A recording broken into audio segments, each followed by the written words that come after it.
Hallelujah! সবাইকে জয় যিশু। ঈশ্বরের গৌরব হোক। আমি যেমন ইউটিউব, ফেসবুকের মধ্যে যখন আসি, আশীর্বাদের বাক্য নিয়ে আজও প্রভাতে আসতে পেরেছি। পিতার আশীর্বাদে, পিতার করুণাতে যে সকল সন্তানরা যারা দেখছে, আমি সবার জন্য প্রার্থনা করব। সর্বশক্তিমান ঈশ্বর পিতা তোর মহানামে ধন্যবাদ করি পিতাগো।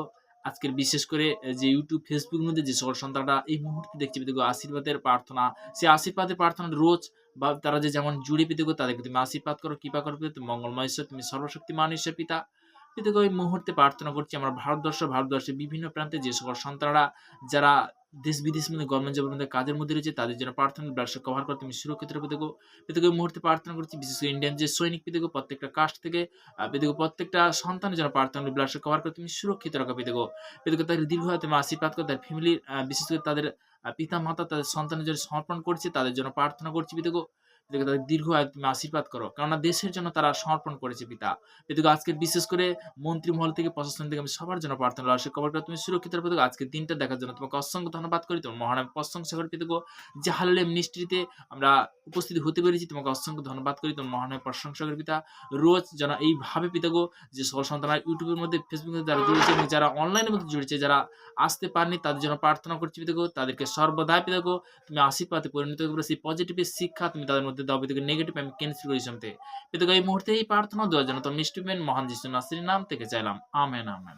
হালেলুয়া, প্রভু স্তুতিও।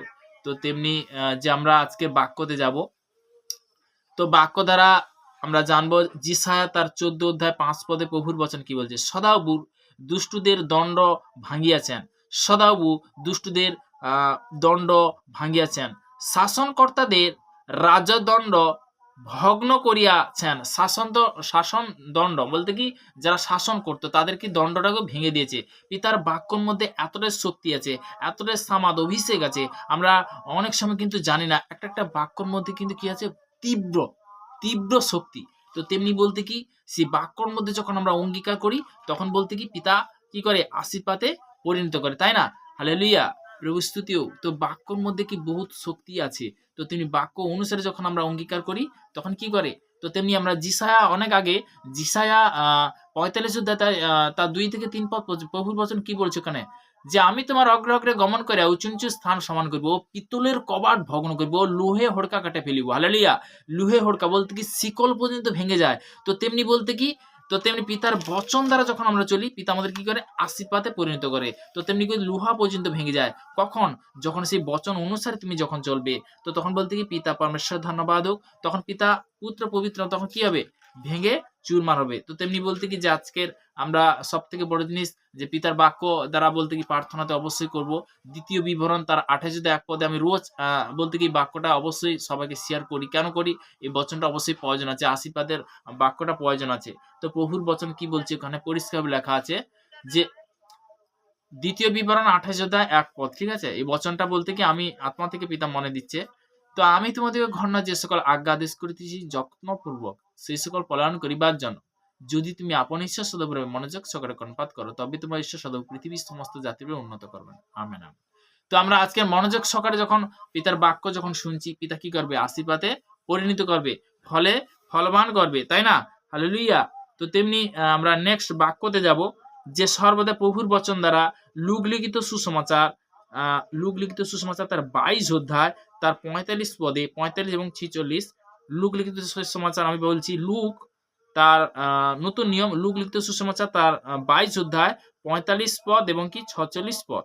পরে তিনি প্রার্থনা করিয়া উঠিলেন, পর শিষ্যদের নিকটে আসিয়া দেখিলেন তাহারা দুঃখ হেতু ঘুমিয়া পড়িয়াছেন, আর তাহাদিওকে বলিলেন, কেন ঘুমিয়া পড়িছ, উঠো প্রার্থনা করো, যেন পরীক্ষায় না পড়ো। হালেলুয়া। কি বলছে প্রভুর বচন, যে ঘুমিয়ে পড়ছে, তারা নিদ্রায় চলে গেছে। তখন যিশু যখন দেখলো প্রার্থনা করার পরে, যে দেখলো তারা কিন্তু নিদ্রাত হয়ে গেছে, কি বলছে, যে তোমরা কি, এখানে প্রভুর বচন কি বলছে, আমরা জানলাম একটা একটা বাক্যের মধ্যে, পরে তিনি প্রার্থনা করিয়া উঠিলেন, পর শিষ্যদের নিকটে আসিয়া দেখিলেন তাহারা দুঃখ হেতু ঘুমিয়া পড়িছেন।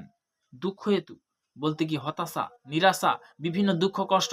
তারা বলতে কি, অনেক ব্যক্তি প্রার্থনাতে আসতে পারে, পিতাকে পাওয়ার পরেও আমি কেন আমার মধ্যে দুঃখ কষ্ট আসে, কেন আমার মধ্যে তাড়না আসে। তো তখন বলতে কি, সে কি করছে, সে চিন্তা করতে করতে তখন বলতে কি, সে ঘুমিয়ে পড়ে। শয়তানের কাজ ঘুমিয়ে রাখা। আর আমার পিতা পরমেশ্বর তার একমাত্র পুত্র, তাহলে কি বলছে ওখানে? যেখানে বলছে তুমি ঠিক আছে ওটা তুমি ঘুমিয়ে পড়ছো ঠিক আছে। বলছে আর তাহাদিগকে কইলেন, কেন ঘুমিয়াছ? উঠো, প্রার্থনা করো যেন পরীক্ষায় না পড়ো। আমরা যেন পরীক্ষায় কখন পড়ো? যখন বলতে কি প্রার্থনা যখন কমে যায়।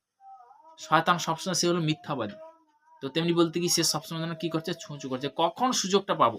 কিন্তু একটা জিনিস কি, আমি যদি পিতার কাছে আসি, পিতা পরমেশ্বরের আজ্ঞা অনুসারে প্রার্থনা করি, পিতা আমাদেরকে আশীর্বাদ করবে না করবেনি? তো তেমনি বলতে কি আজকের বাক্যটা যে শেয়ার করছি, একটা জিনিস কি পিতার আশীর্বাদ। আমার কোনো ক্ষমতা নেই যে হ্যাঁ, যে আমি যে বাক্য বলছি আমি বলতে কিছু নয়। হালেলুয়া! প্রত্যেকটা সন্তান যে আমরা পৃথিবীতে আসছি, তুমি যদি ভালো কাজ করো ভালো, অবশ্যই তার প্রতিফল পাবে। হালেলুয়া! তো তেমনি বলতে কি অনেক আগে বাক্যটা শেয়ার করেছিলাম। বিশেষ করে আমি আত্মা থেকে পিতা যতটা দিচ্ছে, তো তেমনি বলতে কি যে আমরা ১ রাজা বলি তার বিশেষ করে ৩ অধ্যায় ১০ পদ থেকে পুরো মানে ২ অধ্যায় থেকে ৫ থেকে ৬, তো তারপর থেকে ২ তারপরে ৩ পুরো একদম বচনটা আমরা পড়েছিলাম। তো তেমনি কি দাউদ কি ছিল? দাউদ কি ছিল? দাউদ কবার মানে প্রার্থনা করত? দিনে ৭ বার প্রার্থনা করত। তার সন্তান কে ছিল? দাউদের সন্তানের নাম বলো। সলোমন। হ্যালো, শুনতে পাচ্ছ? দাউদের সন্তানের নাম ছিল তো সলোমন। তো সলোমন সবথেকে বুদ্ধিমতী লোক ছিল। বুদ্ধিমান লোক ছিল কে? সলোমন। কিন্তু দাউদ কি ছিল? সে রাজার আমলে কি করতো? তাকে কি স্বয়ং ঈশ্বর তাকে সিংহাসনে বসিয়েছিল। তিনি হলেন রাজা ছিলেন। তো তেমনি বলতে কি যখন দাউদ যখন মৃত্যুর সময় বলতে কি মৃত্যুকালীন যখন মৃত্যু তার আসে, তখন বলতে কি তার সন্তানকে বলেছিল, কি বলেছিল? যদি তোমার কোনোদিন যদি তোমার জ্ঞানের অভাব হয়, কার কাছে সে আশীর্বাদ চাইবে? পিতা পরমেশ্বরের কাছে আশীর্বাদ চাইবে। পিতা পরমেশ্বরের কাছে বলতে কি মানে সমস্ত কিছু চাইবে। কিন্তু সলোমন কি বলেছিল যে যে স্বয়ং ঈশ্বরকে যখন তার মধ্যে স্বপ্ন দেখালো, তো তেমনি সে কি বলছে? সলমনকে বলছে যে তুমি কি চাও? তখন বলছে যে আমার পিতা তো তোমার দাস ছিল। তো তেমনি বলতে কি সে তো সাচ্চাভাবে তোমার সঙ্গে বলতে কি ইমানদারি থেকে তোমার সেবা করেছে। তো তার যে সিংহাসন, আমি সেই সিংহাসন চাই। তখন স্বয়ং ঈশ্বর কি বলল? যে তুমি সিংহাসন চাও আর কিছু নয়? বলছে হ্যাঁ, আমি সিংহাসন চাই। তো তেমনি বলছে না, আরো তোমার অনেক জিনিস চাওয়ার আছে। বলছে কি? বলছে যে তুমি দীর্ঘ আয়ুর জন্য তুমি মানে চাওনি। বলছে এটা তো ঠিক। তুমি শত্রুদের জন্য তাদের বলতে কি জীবনের জন্য প্রার্থনা তুমি চাওনি। তো তেমনি বলতে কি নেক্সট বলছে যে তুমি ঐশ্বর্যের জন্য তুমি মেন পয়েন্ট বলতে কি যে তুমি দীর্ঘ আয়ু, নেক্সট বলতে কি ঐশ্বর্য, ৩ বলতে কি যে শত্রুদের। ৩টে প্রশ্ন কিন্তু তিনি বলেছে। তো তারপর কি বলল? যে আমি তোমাকে যা দিচ্ছি এই পৃথিবীতে কেউ কখনো তোমাকে মানে মানে পাবে না।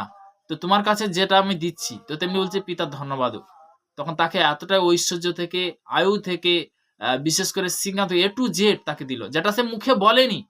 প্রভুর বচন দ্বারা আমরা বলতে কি যে আমি জগতের বিষয়ে বলছি না, আত্মা। তো পবিত্র আত্মার বিষয়ে যখন আমরা জানতে পারবো, পিতা তখন আশীর্বাদ করে, তাই না?